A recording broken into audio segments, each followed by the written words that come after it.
नमस्कार मंडळी, मी आरती स्वागत करते आहे तुमचं माझ्या चॅनलमध्ये, ज्याचं नाव आहे आरविशानी मम्मा. मंडळी, माझा थोडा आवाज बसलेला आहे, तर ऍक्च्युली मला सर्दी खोकला आहे, त्यामुळे मग थोडासा आवाज बसलेला आहे माझा. बाकी काय नाही, तब्येत ठीक वाटते, पण आज मला बऱ्यापैकी बरं वाटतंय. मंडळी, कालच्या व्हिडिओतला खूप छान प्रेम दिले तुम्ही, आणि मला माहिती आहे की आता तुम्हाला लव्ह स्टोरी म्हणजे ऐकायला खूप आवडते. आणि आता म्हणाल तर किती पार्ट येतील अजून लव्ह स्टोरीचे, तर ऍक्च्युली आम्हालाही नाही माहिती की किती पार्ट बनतील लव्ह स्टोरीचे. आम्ही तुमच्यासोबत शेअर करतो आहोत, आणि पुढे किती पार्ट्स बनतील हे मला माहिती नाहीये. ऍक्च्युली नम्रताचा बर्थडे आहे उद्या. माझ्या बेस्ट फ्रेंड नम्रता, मी ब्लॉगमध्ये नेहमी पाहिलेले, तिचा बर्थडे. तो मला व्हिडिओ शूट करायला तो खूप छान आहे. आणि या व्यतिरिक्त शिवजयंती आहे, आमच्या इथे शिवजयंतीची तयारी चालू केली आहे. घराला झेंडे वगैरे लावतात ना विशाल, ते लावलेले आहेत. मस्त खाली स्पीकर वगैरे चालू होता संध्याकाळी. खूप काही गोष्टी आहेत शूट करण्यासारख्या, दाखवण्यासाठी. पण आपली लव्ह स्टोरी चालू आहे, आणि मी हे व्हिडिओ पण मी बनवणार आहे सगळे. पूजा नम्रताचा बर्थडेचा व्हिडिओ पण बनेल, पण लव्ह स्टोरी झाल्यानंतर ती एक बाय एक मी पोस्ट करेल, असं माझा प्लॅन आहे. तर मी आधीच तुम्हाला क्लिअर करून टाकते. तुम्ही मला किती पार्ट्स येतील, तर खरं सांगायचंय मला तुमच्यापर्यंत, म्हणजे मला असं वाटतं की मी कितपत शेअर करेल तुमच्यापर्यंत. तर लग्नापर्यंतचा जो प्रवास आहे आमच्या दोघांचा, तो मी तुमच्यासोबत शेअर करेल ना विशाल, की आमचं लग्न कसं झालं, एवढ्यापर्यंत आपली लव्ह स्टोरी असेल. आणि त्याच्यानंतर आमचा संसार तुम्ही पाहिलेलाच आहे. 2 वर्षापासून आमच्या लग्नाचे व्हिडिओ पण तुम्ही पाहिलेले आहेत ना विशाल. बाकी सगळ्या गोष्टी तर माहिती आहे तुम्हाला. लग्नाच्या नंतर पण मग कसं ऍडजस्ट केलं, काय ऍडजस्ट केलं, हे पण मी तुम्हाला नेहमी थोडक्यामध्ये सांगत आलेली आहे. पण मग लग्नापर्यंतचा प्रवास आम्ही तुमच्यासोबत शेअर करू, आणि तेच खरं आमचं लाईफ होतं, तीच खरी आमची परीक्षा होती. आणि त्या परीक्षेत आम्ही दोघंही, म्हणजे जीवनाच्या परीक्षेत आम्ही पास झालेलो आहे. आज खरं सांगायचं तर या सोशल मीडियाची किंवा यूट्यूबची, अजून इतर लोक जे काही आजूबाजूला बोलतायत त्यांची, यांचं काहीच वाटत नाही आता, काहीच वाटत नाही. विशाल, तुम्हाला काय फरक पडतो? नाही, काहीच फरक नाही पडत आम्हाला. कारण का माहितीये, जेव्हा आयुष्याची खरी परीक्षा चालू होती, जेव्हा समाज समोर होता, जेव्हा पब्लिक समोर होती, आणि तेव्हा सगळ्यांमध्ये उभं राहायचं होतं अक्षरशः, म्हणजे तेव्हा तर तुम्ही विचार करा काय परिस्थिती असेल आमच्या दोघांची. विशालच्या ठिकाणी विशालचे काय हालत असेल, माझ्या ठिकाणी माझे काय हाल असेल. तेव्हा नाही घाबरलं, तो इथे सोशल मीडियावरती काय घाबरणार आहे, किंवा कुणाकडे काय लक्ष देणार आहे. 4 लोक जे वेड्यासारखं काही पण बडबड करतायत, बोलतायत, त्यांच्याकडे काय लक्ष देणार आहे, बरोबर ना विशाल? किंवा निगेटिव्ह कमेंट्स कडे काय बघणार आहे? कारण हे तर फक्त युट्यूब आहे, हे फक्त सोशल मीडिया आहे.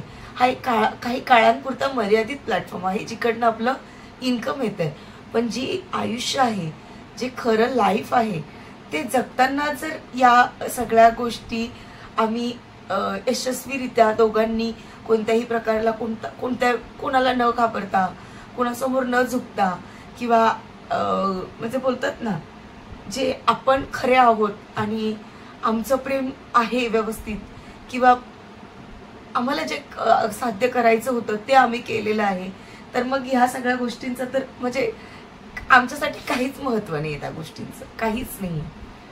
तुम्हाला काय बोलायचं? कमेंट्स खूप आहेत ना, निगेटिव्ह लोक आजूबाजूला खूप आहेत. निगेटिव्ह कमेंट्स तर लोक करतात बघ.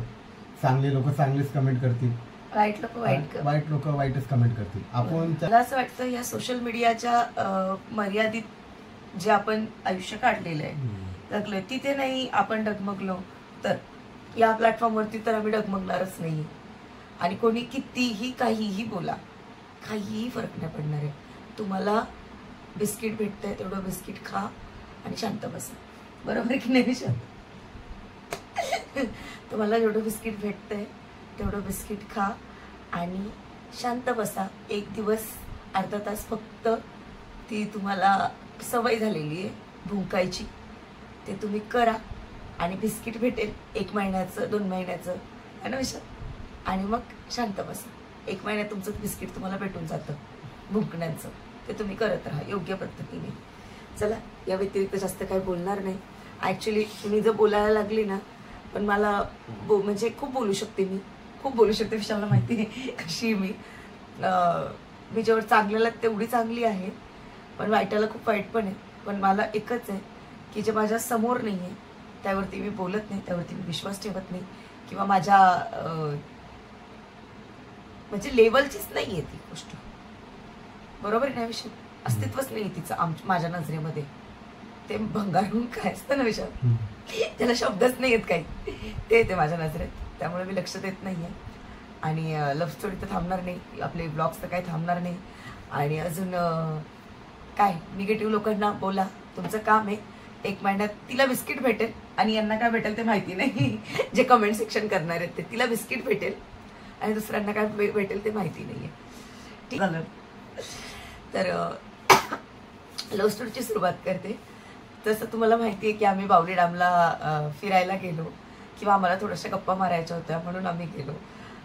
रिक्षाने गेलो, ते पण तुमच्यासोबत शेअर केलं. तर मग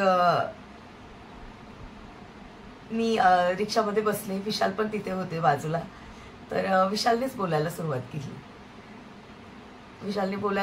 केली. तर मला पहिले विचारतात, तू इकडे कधी आलेली आहे का? काय विचारलं तू विशाल? म्हणजे मी तिला हे विचारलं की आपण जिथे चाललोय तर तुला ती जागा माहिती आहे का, तू कधी याच्या आधी इकडे आलेली आहे का?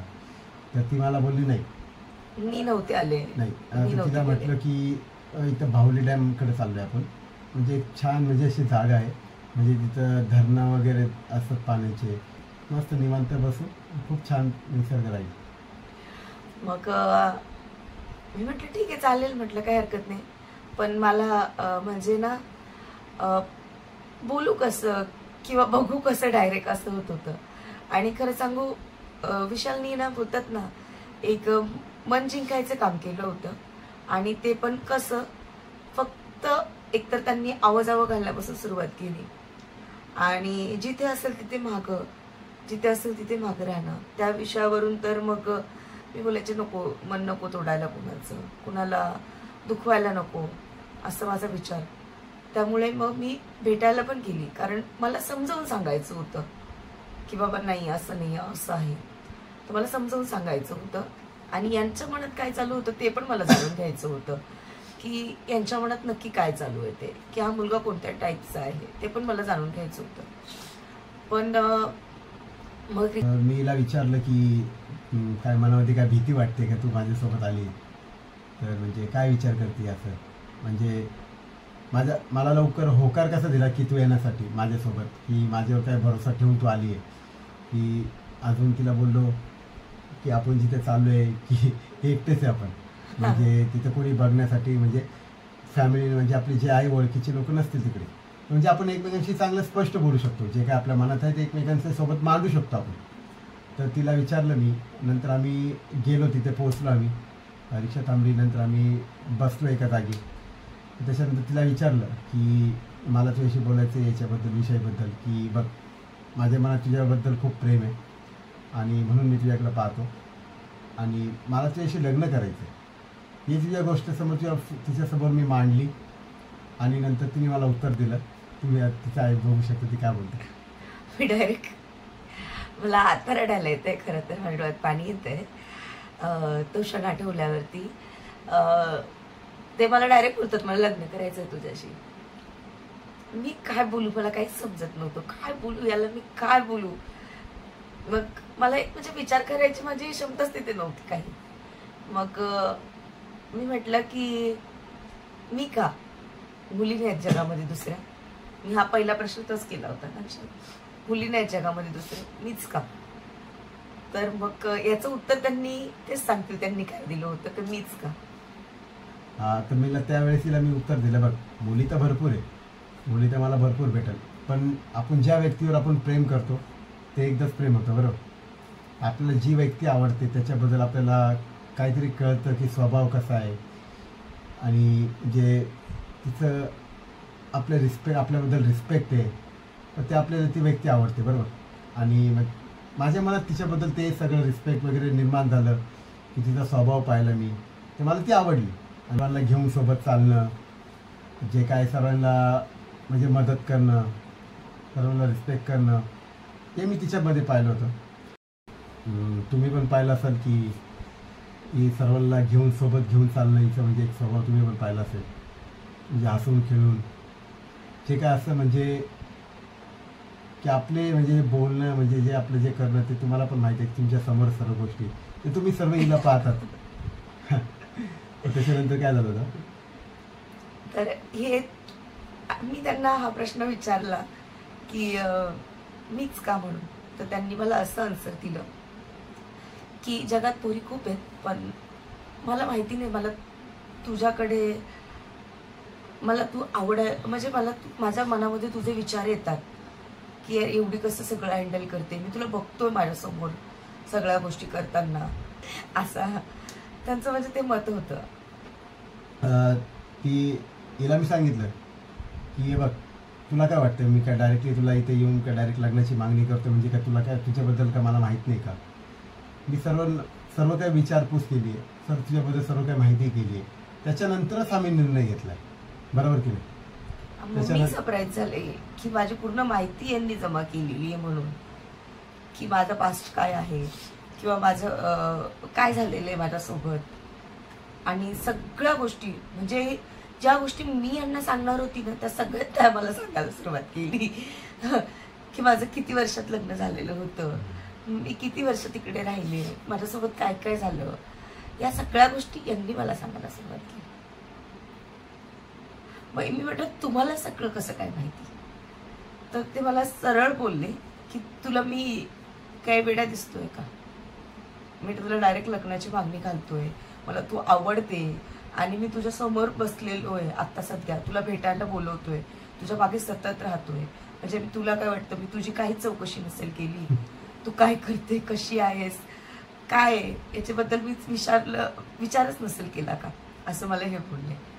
तर मी म्हटले जरी तुम्ही चौकशी केली, विचार केलाय, सगळं केलंय, पण समाज काय बोलेल, जग काय बोलेल? एकतर आपली कास्ट वेगळी आहे, बरोबर, आणि कास्ट वेगळी असून पण पुढे अजून भरपूर काही गोष्टी आहेत, म्हटलं भरपूर काही गोष्टी आहेत खूप. आपण हे दोघे जण गोष्ट जर जेव्हा आपण पुढे वाढवू तर याचा खूप दुष्परिणाम होतील.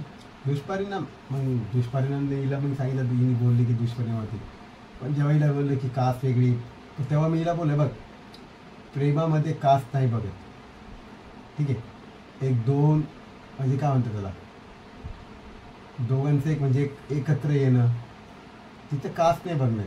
जर एकमेकांवर जर प्रेम असेल तर तिकडे ही गोष्टीला आपण इग्नोर करू शकतो, राईट, आणि त्या गोष्टीवरून आपण निघू शकतो, पुढे जाऊ शकतो. ते तर आहे. म्हणजे कसं असतं की जेव्हा प्रेम होतं तेव्हा जात, धर्म, ह्या सगळ्या गोष्टी माणूस बघत नाही, खरं तर नाही बघत. फक्त आपल्याला माणसाचा स्वभाव, पुढच्या माणसाच्या व्यक्तीमध्ये आपली रिस्पेक्ट, म्हणजे डोळ्यामध्ये किती किंमत आहे आपली, आपल्या भावनांना किती किंमत आहे, आपल्या प्रत्येक गोष्टीवरती लक्ष आहे, ती व्यक्ती प्रत्येक गोष्टीमध्ये आपल्यासोबत आहे, क्षणोक्षणी आपल्यासोबत आहे, ते खरं प्रेम असेल. मग मला नाही वाटत की जात महत्वाची असेल, धर्म महत्वाचा असेल, हे त्या दिवशी यांनी मला सांगितलं ही गोष्ट. तर मग मी म्हटलं हे पण ठीक आहे, चला प्रेम करताना आजकाल ह्या सगळ्या गोष्टी कोणी बघत नाही, पण मग म्हटलं तरी पण आपल्याला कोण स्वीकारेल, म्हटलं जरी मी केलं किंवा जरी मी याच्यामध्ये विचार करायचा, पहिली गोष्ट तर मी यांना तिथेच क्लिअर केलं की मी प्रेम करून पण नाही करू शकतो. म्हटलं जरी तुम्ही मला आवडले, तुम्ही माझ्या लाईफसाठी माझ्या लग्न जरी करायला तयार झाले तरी मी नाही करू शकतो, म्हटलं, कारण मला सगळ्यांची भीती आहे, मला खूप भीती वाटते. पहिली भीती तर म्हटलं मला माझ्या भावाची, पप्पांची, नंतर तुमच्या घरच्यांची वाटते. कोण स्वीकारणार आहे, म्हटलं मला नाही स्वीकारणार कोणीच. तर मग हे मला बोलते, ते हे काय बोलले ते सांगतील तुम्हाला. तर जसं हिने मला एक सर्व काही जे सांगितलं असं आत्ता, तर मी तेव्हा माझा रिप्लाय हा होता, बघ घाबरायची काय गरज आहे तुला. नंतर मी हिला बोललो, मी तू समाजाची म्हणजे जगाची तू का पर्वा करते, का विचार करते. म्हणजे मला बोलत होते की तू का विचार करते ह्या सगळ्या गोष्टींचा आत्ता सध्याच, म्हणजे माझ्या घरच्यांचा, तुझ्या घरच्यांचा, आणि परत त्या समाजाचा, जातीचा, हा सगळा विचार तू का करते, आणि तू असा विचार करतेस मग पुढे निर्णय कसा घेशील कोणत्याच गोष्टीमध्ये.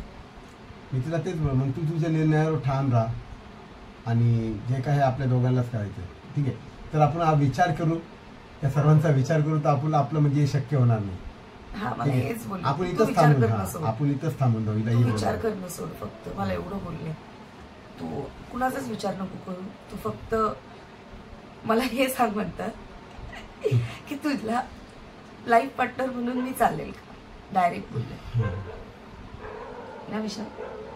काय बोलले? जे काय होतं माझ्या मनात मी डायरेक्ट स्पष्ट ठेवून दिलं होतं. माझ्या मनात असं काही नव्हतं की काही मी लपून ठेवली गोष्ट का, असं नाही, तिला न सांगितलं नाही, काहीच नाही.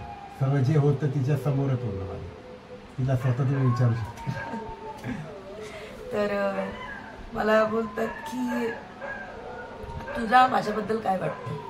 मग मी तिथे सरळ आन्सर केलं त्यांना की तुम्ही एकतर दिसायला छान आहे म्हटलं, शिकलेले आहेत खूप चांगल्या प्रकारे, जॉबला पण त्यावेळेस विशाल होते बरोबर आहे, आणि तुम्ही म्हटलं सतत बघतायत, सतत माझ्यासमोर येऊन डेअरिंगनी उभे राहत आहेत. आणि कालचं त्यांना मी सरळ बोलले 2 दिवसाप्रकार तुम्ही जो प्रकार केला माझ्या हातातून मोबाईल मला अनब्लॉक करायचं, त्यावरती मला समजतंय म्हटलं की तुम्ही डेअरिंग बाज पण आहात म्हटलं. पण असं नाही की कोणतीच मुलगी तुम्हाला का नाकार देईल, नाही नाकार देऊ शकते कोणतीच मुलगी तुम्हाला, पण माझ्यातच कमी म्हटलं. मला मी सरळ बोलली, माझं आयुष्य ना आगेमध्ये म्हटलं, मी स्वतःच जळते या सगळ्या गोष्टींमध्ये, आणि तुम्ही का म्हटलं त्याच्यामध्ये उडी मारता.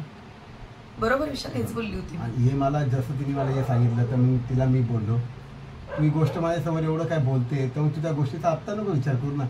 बघ, आपल्याला निर्णय आपल्या दोघांना घ्यायचा आहे. या गोष्टी जे काय मागे झालेले आहे भूतकाळामध्ये ते आपल्या प्रेझेंटमध्ये नाही आणायचं, तिला बोललो. आणि त्या गोष्टीचा विचार पण नाही करायचा. त्यातून आपण बाहेर कसं निघणार, पुढे कसं जाणार ते विचार करायचा आपल्याला. पुढचं आयुष्य काय आहे, तर पुढचं आयुष्य कसं जगायचं आहे, आपल्या आयुष्याला कसं न्यायचं आहे, ते तिला सर्व काय सांगितलं है ना. त्यांनी मला बोलतात की तू तो विचारच का, म्हणजे या मी तुम्हाला एक सांगू का, विशालने मला फर्स्ट टाइम तेव्हा रिअलाइज करून दिलं की मी स्वतंत्र आहे आणि माझा स्वतंत्र मी विचार करू शकते. मी म्हणजे फक्त तीच नाहीये. माझं नाव सुजाता होतं त्यावेळेस, मी सुजाता नाहीये. ते झालेलं आहे, गेलेलं आहे. तू का तो विचार करतेस, तू तिथेच, म्हणजे यांचं काय म्हणणं होतं ते तुम्हाला सांगते थोडक्यात. तू का विचार करते, तू जे पहिले जे आहे तू तसं नाही आता, आपल्याला तू बदल आता, ठीक आहे. हा म्हणजे तू स्वतः बदल, तू स्वतःच्या, म्हणजे त्यांनी मला तेव्हा सांगितलं की तू स्वतःच विचार करून ठेवलाय तुझ्या बाबतीत की तू मजबूर आहे, की तुझा हा प्रॉब्लेम आहे आणि तू अशी आहे, तू तशी, म्हणजे तू स्वतःबद्दल तुझी माइंड सेट करून ठेवले मला बोलले. त्याच्यामुळे तुला पुढचं आयुष्य दिसत नाहीये, पुढे येणारं सुख नाही दिसत आहे तुला, कारण तुम्ही तो विचारच करून ठेवलेला आहे स्वतःबद्दल आणि ती निगेटिव्ह गोष्ट तू धरून चालली. यांनी मला हे ते त्या दिवशी रिअलाइज करून दिलं. मग जेव्हा मी हे सर्व काही तिला सांगितलं होतं तेव्हा ती समजले. तेव्हा तिला रिअलाइज झालं की हा मी काहीतरी बोललो, काहीतरी समजून सांगितलं. हे एक पॉइंट जो त्यांनी मला सांगितला ना त्या क्षणी, खूप छोटा शब्द आहे की तू फक्त तिथेच अजून, तू त्याच्यातून बाहेर नाही निघालेली का, तू त्याच्यातून बाहेर नाही निघाली आणि तू तिथेच आहे. तू स्वतःला स्वतःच कमजोर करून घेतलेलं आहे का, मी अशी आहे, मी अशी आहे, माझं असं आहे, माझा हाच प्रॉब्लेम आहे, माझा हाच प्रॉब्लेम आहे. तू स्वतःला कमजोर करून घेतले, तू त्याच्यातून बाहेर नाही निघत आहे, तर तू त्याच्यातून बाहेर निघ, हे त्यांनी मला त्या दिवशी समजवलं. प्रॉब्लेम तर बघा, प्रॉब्लेम तर सर्वांच्या लाईफमध्ये असतात. त्या प्रॉब्लेमला घेऊन आपण जर राहिलो तर आपण तिकडेच राहील, तिकडेच राहणार आपण, त्याच्यावरून बाहेर नाही निघणार. ऍक्च्युअली माझ्या बाबतीत तेच होतं त्यावेळेस. हिला बोललो मी, बघ प्रॉब्लेम तर आपल्यासोबत आत्ता आहे, नंतर नाही राहणार, कारण की सर्व दिवस सारखे नसतात, बरोबर. त्या कधी ना कधी आपले दिवस बदलतील, कधी ना कधी आपले दिवस चेंज होतील, पण एवढं नक्की आहे की आपण एकमेकांसोबत राहू, एकमेकांचा साथ देऊ, तर चांगले दिवस नक्की येतील. बरोबर, अशा सोडत होती तुम्ही त्या दिवशी.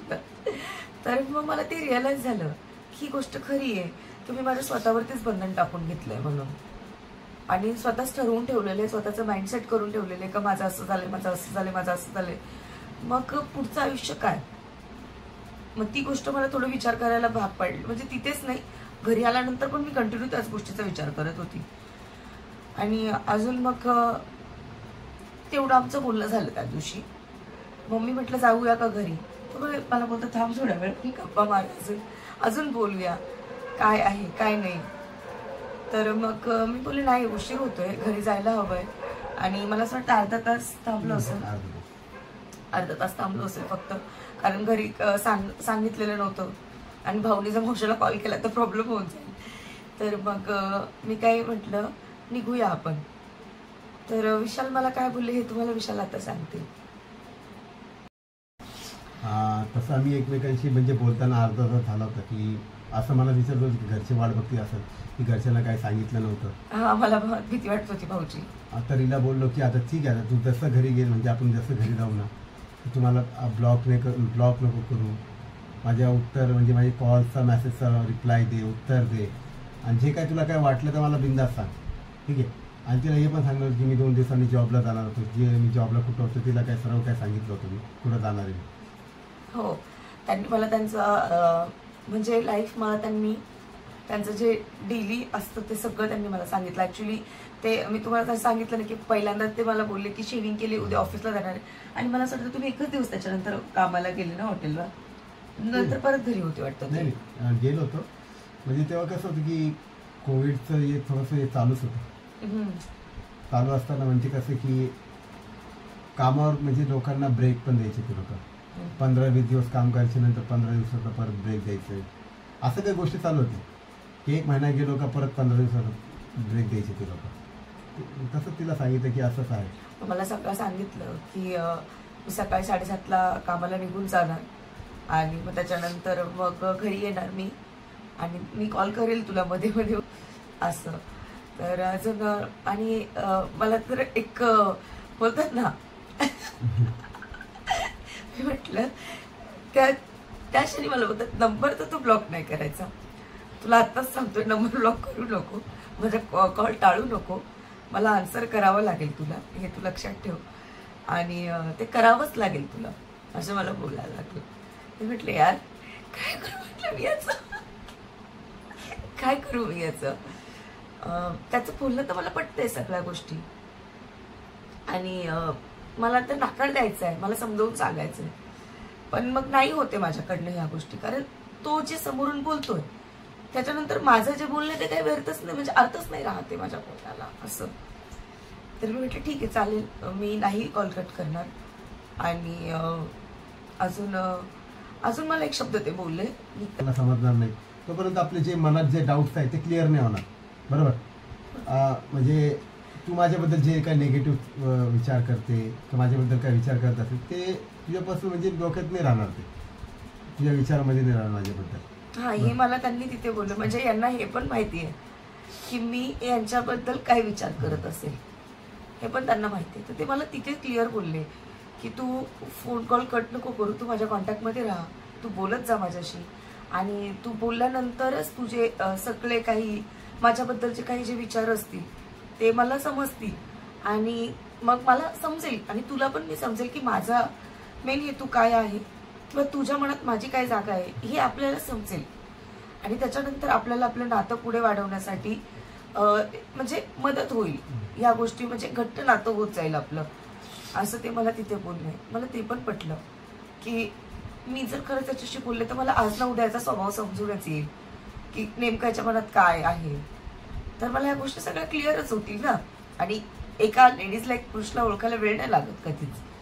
मी आतापर्यंत विशालला बघते तर माझ्या नजरेमध्ये विशाल एकदम सभ्य आहे, मी खरं सांगते, खूप सभ्यपणाने मी त्यांना आतापर्यंत ओळखत होती आणि माझ्या मनात त्यांच्याबद्दल जे सुरुवातीला निगेटिव्ह विचार आले होते ते कुठेतरी संपत चालले होते ना विशाल.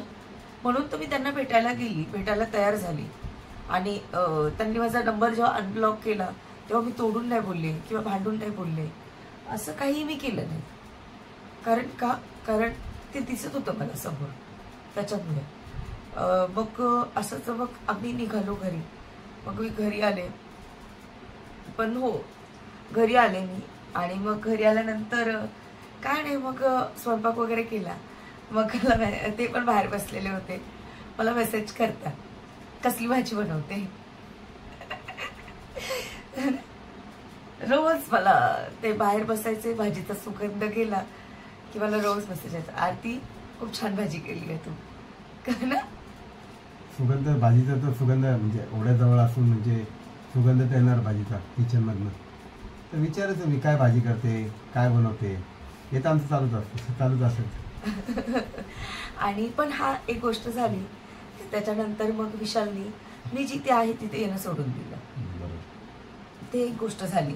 मी त्यांना बोललीच नाही त्या गोष्टीवरती का तुम्ही असं का, माझ्या ती मनात पण नव्हती ती गोष्ट. पण मी नंतर स्वतःच मला रिअलाइज झालं की मी ह्या व्यक्तीशी फोनवरती बोलते आता किंवा मेसेजमध्ये आन्सर करते, तर म्हणजे तेवढं ते समजून गेले की आता मला म्हणजे असं करायची गरज नाही, खरंच आपण कुणाच्या नजरेमध्ये येऊ, इज्जत जाते, ह्या सगळ्या गोष्टी त्यांना समजून आल्या त्या क्षणी.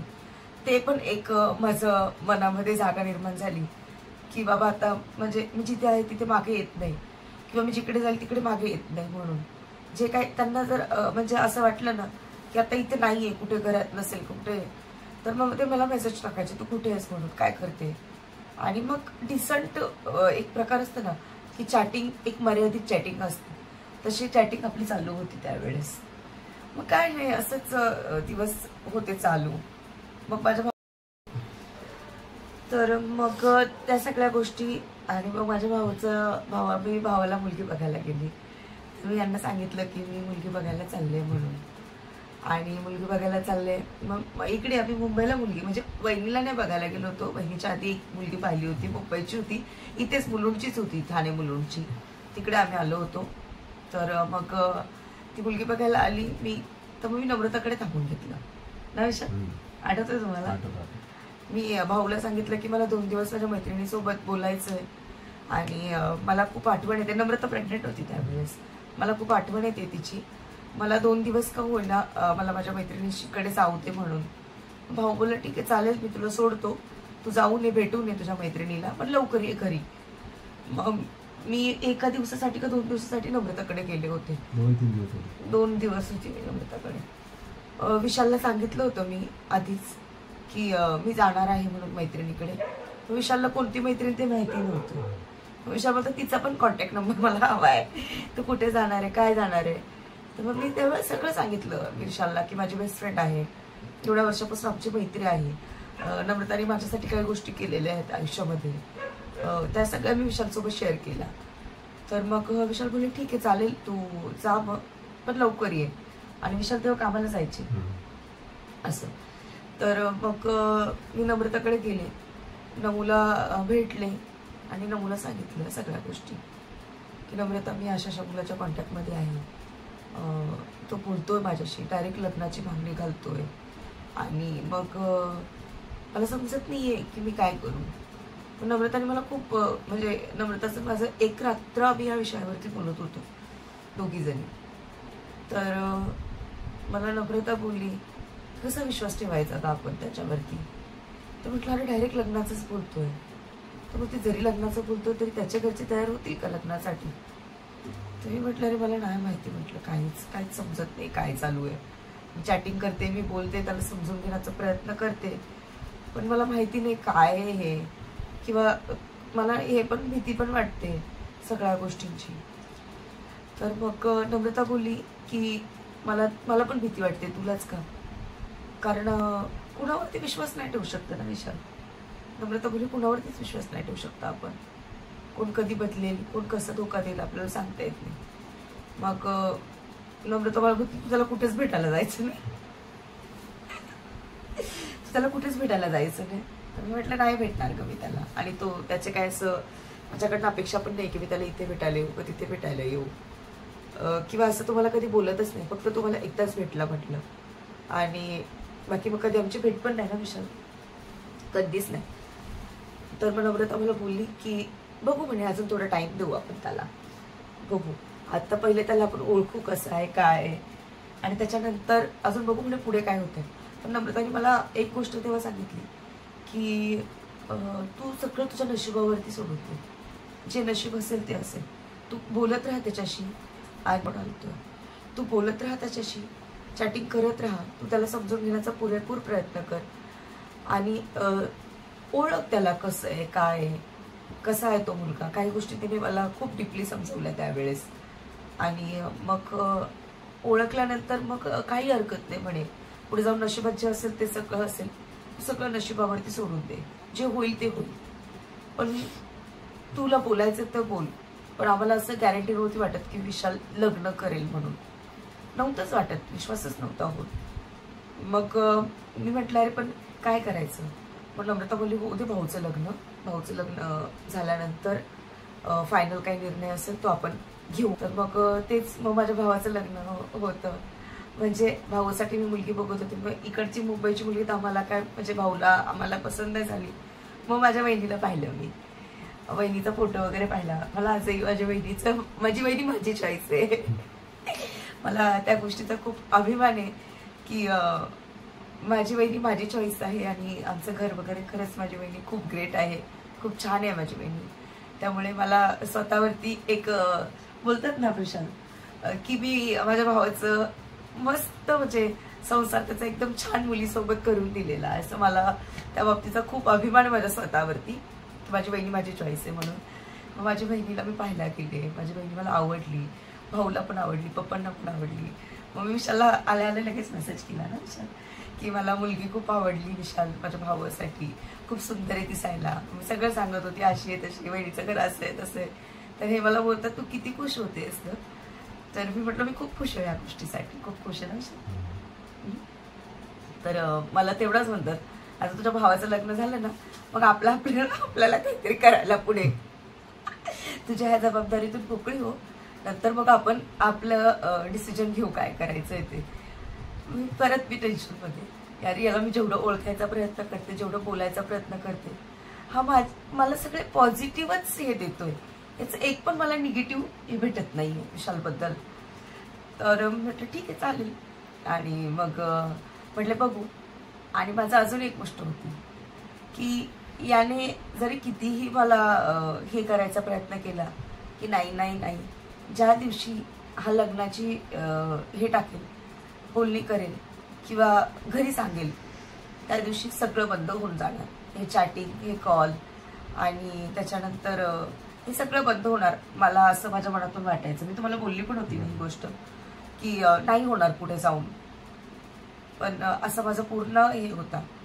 तर मग माझ्या भावाचं लग्न, तर पुढे भावाच्या लग्नाची स्टोरी, लग्नामध्ये कशी काय काय धमाल केली होती, त्याच्यानंतर अजून काही भरपूर काही गोष्टी, यांची फॅमिली ना, विशाल डान्स करणं, सगळे डान्स केला होता. खूप मजा यायची, खूप मजा यायची तेव्हा ना विशाल. तेव्हा असं काही नव्हतं, भांडणं वगैरे असं काहीच नव्हतं, खूप मजा यायची, जीव लावायचे सगळे ना विशाल असं. तर मग मजा आली होती खूप भाऊच्या लग्नात. भाऊच्या लग्नाची स्टोरी त्याला मला असं वाटतंय आमच्या दोघांच्या ज्या काही काही स्टोरी आहेत त्या मी तुम्हाला नंतरच्या ब्लॉगमध्ये सांगेन.